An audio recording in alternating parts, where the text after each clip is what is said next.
Bienvenidos a Educación, el lugar donde la educación y la acción se unen para lograr un mejor país.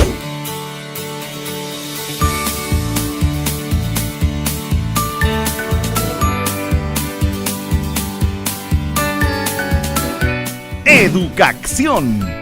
¡Comenzamos! Es momento de la entrevista en Educación. El propósito de mi participación en esta oportunidad es darles la bienvenida a todos e indicarles que esta actividad consiste en el lanzamiento de la entrega del libro de texto correspondiente al ciclo escolar 2018. Son más de 4 millones de libros de texto los que estaríamos distribuyendo en las siguientes semanas en toda la República de Guatemala. Señor presidente y señor vicepresidente, agradecerles a ustedes y al señor ministro por todo ese acompañamiento, ese apoyo que hemos tenido para que el día de hoy se concrete la entrega de los libros de texto. Pero algo muy importante, ¿por qué entregamos libros de texto?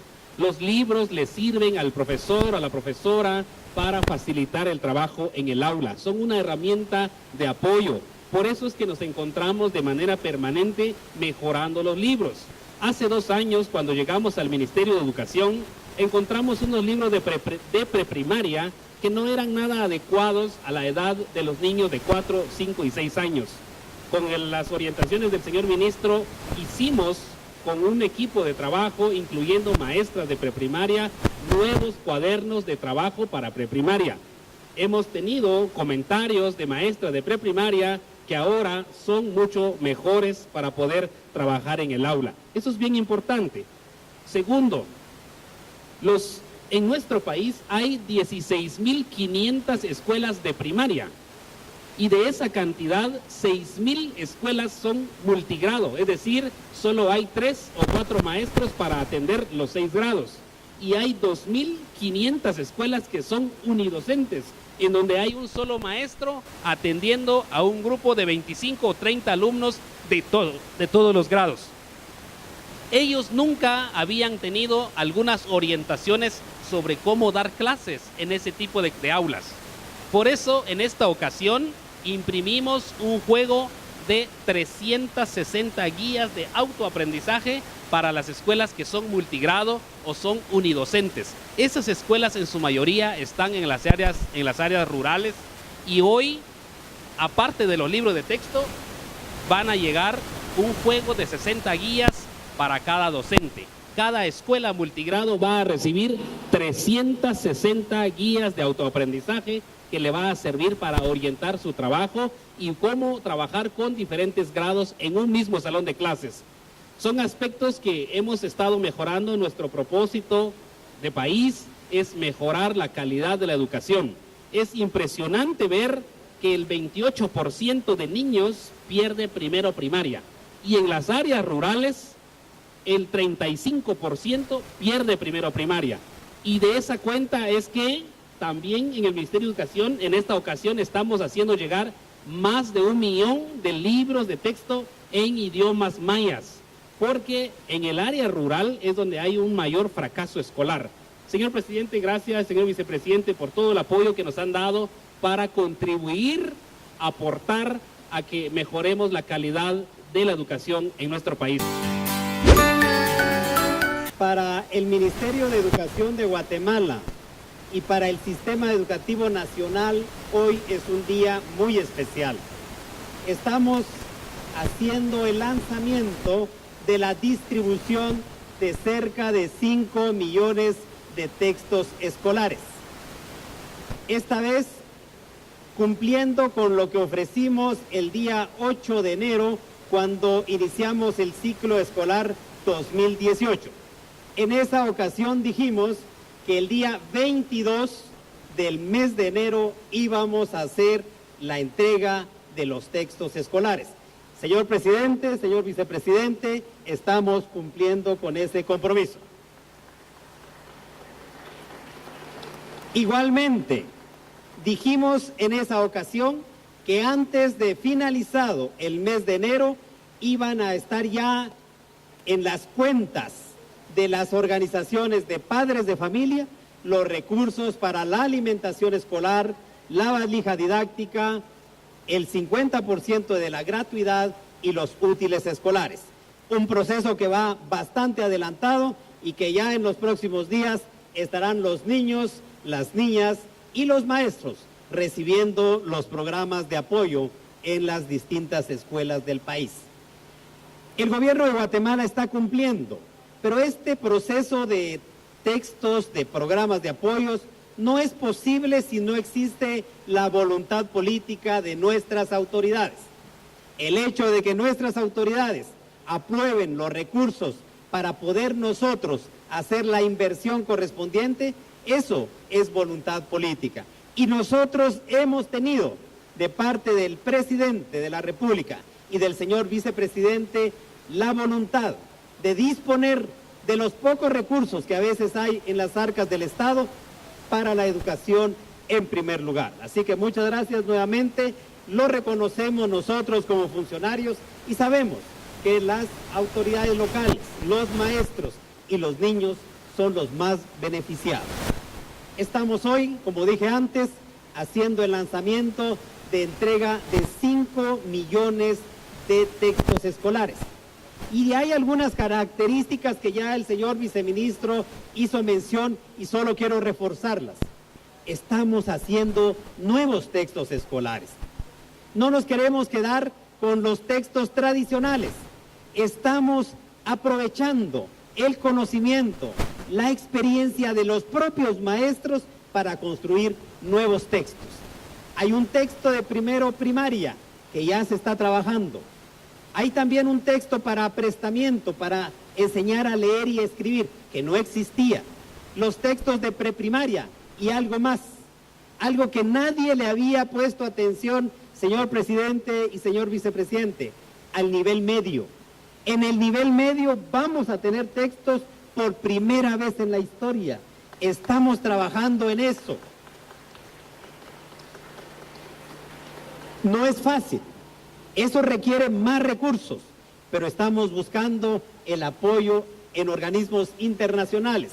La cooperación japonesa nos dará el texto de matemática, así como las guías de aprendizaje para los alumnos y las guías metodológicas para los profesores que ya están en desarrollo.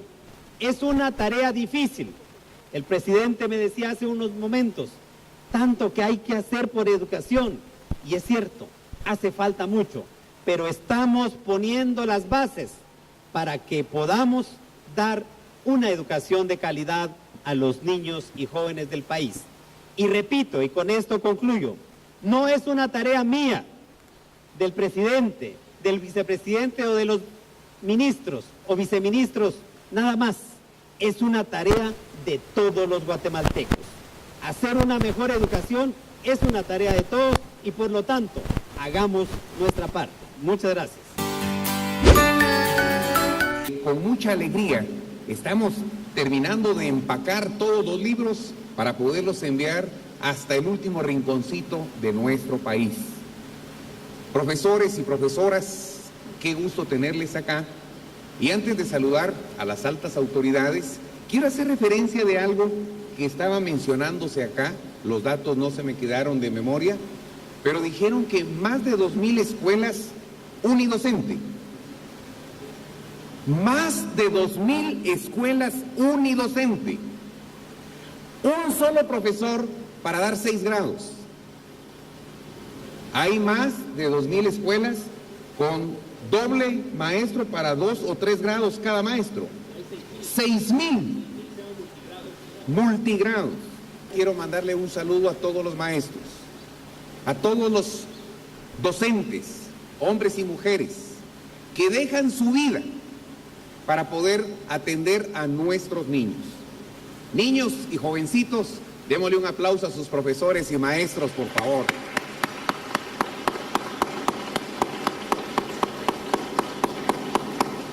No podemos cambiar en 4 años, en 2 años, todo aquello que no hemos hecho de la forma correcta. Ahora, ¿qué es lo correcto? Que esos libros se impriman al precio correcto. Eso sí es lo correcto. hacer que lleguen más temprano. Antes me cuentan que en abril o en agosto se entregaban los libros de texto. El año pasado los entregamos el 6 de febrero. Este año yo anhelaba con el alma que los entregáramos al inicio de clases. El inicio de clases hubiera sido el 18 de ese mes, pero decidimos adelantar una semana el ciclo escolar. Y dije, qué difícil decisión. Uno quiere que las cosas se vean y se vean de a montón, pero ¿qué es mejor? ¿Iniciar antes o iniciar, como siempre, con los libros de texto ya impresos? Y decidimos tomar la decisión, aún con el costo político de la crítica, pero decidimos acelerar una semana o adelantar una semana el ciclo escolar porque estamos tratando de hacer lo correcto. Eso es lo correcto. Yo quiero felicitar públicamente a las altas autoridades del Ministerio de Educación. Gracias por trabajar y estar dando esos resultados. Gracias por no desesperarse. Gracias por siempre estar dispuestos a servir a nuestra población. Quiero agradecer a las empresas que han hecho la impresión de estos libros. Gracias por adelantar y luchar para poder estar en los tiempos que se necesitan. Quiero felicitar a todos los trabajadores del Ministerio de Educación, que sé que con mucha dificultad a veces les toca trabajar en condiciones definitivamente difíciles. También gracias a los medios de comunicación que nos han mostrado muchas escuelas en donde hace falta. Gracias. Gracias porque ustedes están mostrando a la población guatemalteca todas las carencias que se tienen. Gracias, porque por esa noticia no se paga. Gracias. Gracias por mostrarnos esa necesidad. Ahora la invitación a que nos ayuden a poder solucionar esos problemas. Que nos ayuden con donaciones. Que nos ayuden a poder involucrar a toda la población para que juntos podamos hacer el trabajo. Así es que gracias a ustedes por ser esos voceros de la realidad guatemalteca y esos voceros también de las propuestas y las soluciones. Y lo que Guatemala siempre necesita es la participación de todos nosotros. En un momento regresamos con Educación, el lugar donde la educación y la acción se unen para lograr un mejor país.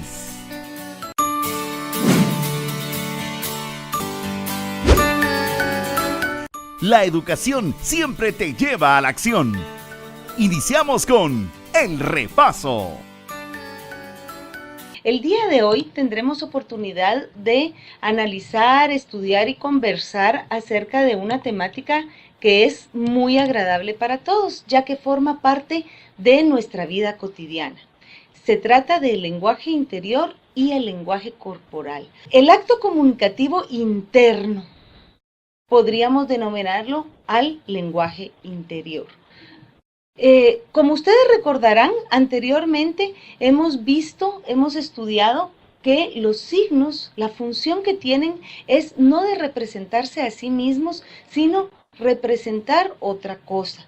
Por ejemplo, cuando vimos los signos no lingüísticos y analizábamos cómo una imagen de un tenedor y cuchillo para nosotros significaba un restaurante. Veíamos cómo esa carita feliz significaba estar contento, estar feliz. Y veíamos también cómo la bandera de Guatemala o de cualquier país representaba realmente no a ella en sí misma como un objeto, sino que al país que la adoptaba como símbolo patrio.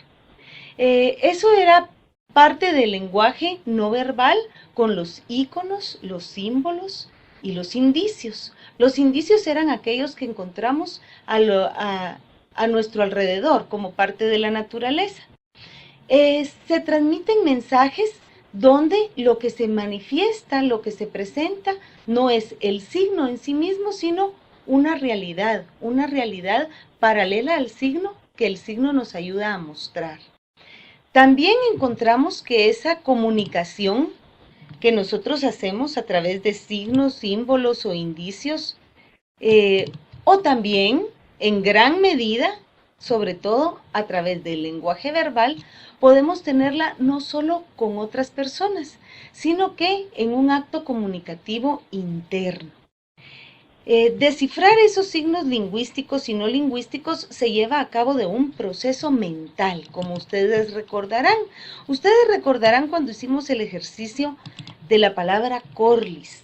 Cómo nos quedamos pensando, buscando dentro de nuestros recuerdos qué podría ser esa palabra. ¿Por qué? Porque buscarle, darle significado a ese signo lingüístico, a ese significante Corliss, era un proceso mental.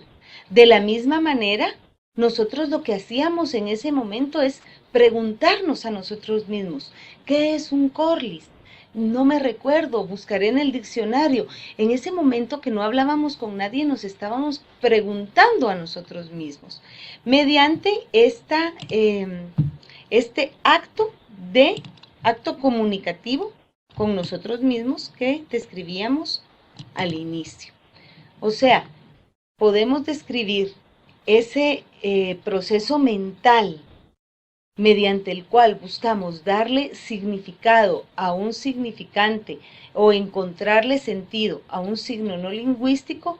Ese proceso mental lo podemos describir como un acto comunicativo interno. Pero ese acto comunicativo interno tiene un nombre específico dentro del estudio del lenguaje y se llama lenguaje interior. Así como nos comunicamos con otras personas mediante actos comunicativos interpersonales, también nos comunicamos con nosotros mismos, como en casos con los que ejemplificamos anteriormente. Llevamos a cabo esto cuando nosotros analizamos nuestro entorno. Entonces, en ese momento nosotros llegamos a consolidar nuestros pensamientos y nuestros sentimientos también. Esto nos lleva ¿a qué? A tomar decisiones. Nosotros, a partir de pensar las cosas, como decimos comúnmente, cuando lo consultamos con la almohada, cuando estamos solitos, pensando y analizando, llegamos a consolidar las decisiones que tomaremos, que son muy importantes, son parte de nuestra forma de pensar, y recordemos que nuestra forma de pensar posteriormente se convierte en nuestra forma de actuar y de proyectarnos ante la sociedad. O sea que todo inicia desde nuestro lenguaje interior. Nosotros desde nuestro lenguaje interior vamos forjando una manera de pensar, de actuar y de expresarnos.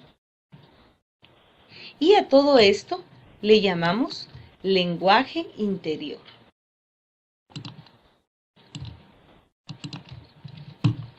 Pasemos ahora a nuestra siguiente diapositiva. El lenguaje interior y la toma de decisiones. ¿En qué punto es importante para nosotros tener dominio sobre nuestro lenguaje interior para poder tomar decisiones acertadas y positivas para nuestra vida?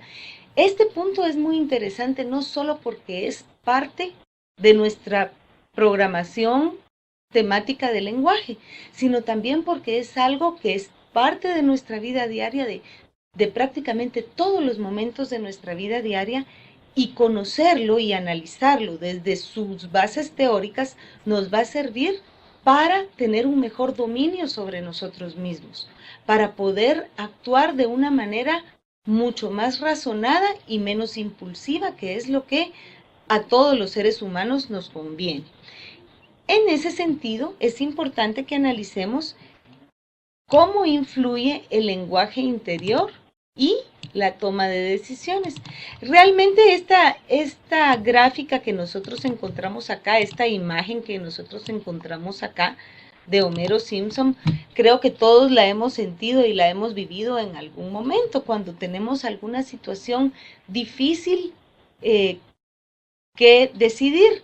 Tal vez sentimos que una parte de nosotros nos dice, sí, hacelo, no importa, anda, no importa si tu papá te dijo que no, no te vas a enterar, pero otra parte nos dice, no, no es bueno, algo te puede pasar y nadie va a saber dónde estás, qué sé yo, con cuestiones cuando existe esa ambivalencia, esa divergencia de pensamiento, pero que no es una divergencia entre otra persona y yo, sino que es una divergencia que existe al interior nuestro.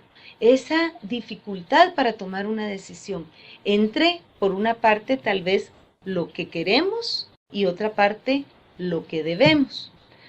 Utilizamos entonces nuestro lenguaje interior cuando nosotros leemos, escuchamos u observamos algo. Algo que posteriormente vamos a analizar, vamos a valorar y vamos a enjuiciar. En este punto de enjuiciar es donde entraría nuestro juicio crítico. Ahora yo les preguntaría a ustedes, ¿en qué momentos de la vida es que escuchamos, leemos u observamos algo?